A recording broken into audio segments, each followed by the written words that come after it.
Hi everyone, welcome to நர்பவி சமையல். நார்மலாக சாதம் மிச்சமாச்சுன்னா நம்ம என்ன பண்ணுவோம்? பழைய சாதம் சாப்பிடுவோம் இல்லைங்களா? அதுக்கு பதிலாக ஒரு தோசையாக செஞ்சு சாப்பிடலாமா? அதுக்கு இப்போ உங்களுக்கு 1 கப்பு சாதம் மிச்சம் இருக்குது அப்படின்னா அதுக்கு 2 கப்பு பச்சரிசி எடுத்து 1 மணி நேரம் ஊற வச்சுக்கோங்க. அந்த சாதத்தையும் பச்சரிசியும் ஒன்றா மிக்சியில் போட்டு நல்லா நைஸாக அரைச்சிக்கோங்க. கொஞ்சமாக உப்பு போட்டுக்கோங்க. ஒரு பாத்திரத்துக்கு மாற்றிக்கோங்க. அதை என்ன பண்ணணும், ஒரு 1/2 கப்போ இல்லை 3/4 கப்பு தயிர் போட்டு நல்லா கலக்கிக்கோங்க. நைட்டு ஃபுல்லாக புளிக்கட்டும்னு விட்டுடுங்க. அடுத்த நாள் காலையில் கொஞ்சம் தண்ணியாக மிக்ஸ் பண்ணிக்கோங்க.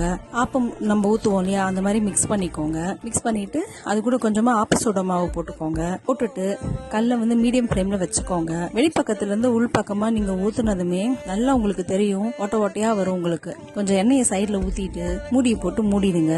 1 நிமிஷம் விட்டதுமே சூப்பராக வெந்துடும். உங்களுக்கு தோசை எடுத்துருங்க.